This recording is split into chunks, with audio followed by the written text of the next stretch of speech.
في ريمونتادا تاريخية في الجولة الخامسة من دوري روشن السعودي، وبعد أن كان الهلال متأخرا في الشوط الأول ب3 أهداف مقابل هدف وحيد، تمكن من الانتصار في هذه المواجهة بتسجيل 4 أهداف لتنتهي المواجهة ب4 أهداف للهلال مقابل 3 للاتحاد. تمكن أولا الاتحاد من التسجيل عن طريق نجمه روم عند الدقيقة 15 ليظهر متروفيتش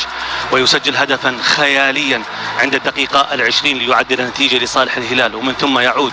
بنزيما واحد من أهم نجوم العالم ويظهر بهذا الهدف الثاني للاتحاد بهذه الطريقة بالكعب عند الدقيقة 38، أيضا واحد من أجمل الأهداف الدوري حتى هذه اللحظة. ومن ثم حمد الله يسجل هدفه الأول مع الاتحاد ضد الهلال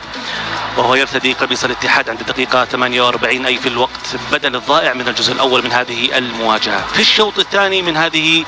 المباراة متروفيتش يظهر ويقلص الفارق للهلال ليصل الهلال إلى هدفين ب3 أهداف للاتحاد عند الدقيقة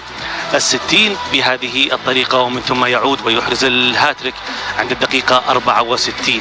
متروفيتش يسجل الهاتريك الأول له مع الهلال، ومن ثم سالم الدوسري نجم هذه المواجهة بالنسبة للفريق الهلالي هو من قلب النتيجة عند الدقيقة 70 ليطير الهلال في الصدارة ب13 نقطة، ويبقى الاتحاد على نقاطه 12 متساوية مع الأهلي، مع العلم أن الأهلي لديه مواجهة يلعبها بكرة في الجولة الخامسة. نجوم الهلال يحتفلون مع الجماهير الهلالية بعد نهاية هذه المواجهة.